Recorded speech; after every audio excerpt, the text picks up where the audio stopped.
Mirroring behavior is more powerful than you think. And the real reason has nothing to do with matching energy, but everything to do with control of the emotional pace. Most women lose power in relationships because they accelerate the connection. They literally speed it up. There's more texting, more vulnerability, more reassurance, and more future talk. You think you're building intimacy, but you're actually overdosing the dynamic. In early dating, the person who speeds up the emotional depth first usually becomes the emotional leader, and the emotional leader is usually the one more attached. If he shares one personal story and you share 5, you just moved ahead of him emotionally. Now you're waiting for him to catch up, and he feels that pressure. When you mirror disclosure, that means he opens 20% and you also open 20%. You keep the bonding growing at the same time on both sides. I don't know if that makes any sense, but mirroring protects your mystery without pretending to be mysterious. When you give more access than you receive, you reduce curiosity. If he calls twice a week and you're mentally available 7 days a week, you are mentally overexposed. Mirroring, though, limits exposure naturally, meaning you are present exact as much as he earned access. As well, mirroring reveals whether he likes you or just like access to you.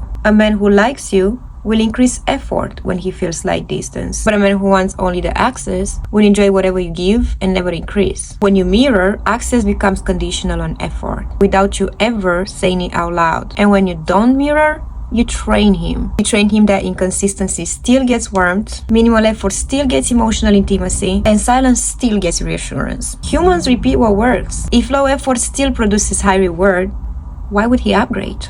Mirroring, though, recalibrates the reward system. You are literally restructuring incentives. That's why it works long-term, especially in marriages. Most men don't respond to speeches, they respond to shift in experience. And mirroring does that. If you cannot mirror, if you feel the urge to over-text, over-explain, over-clarify, and so on, that's not love.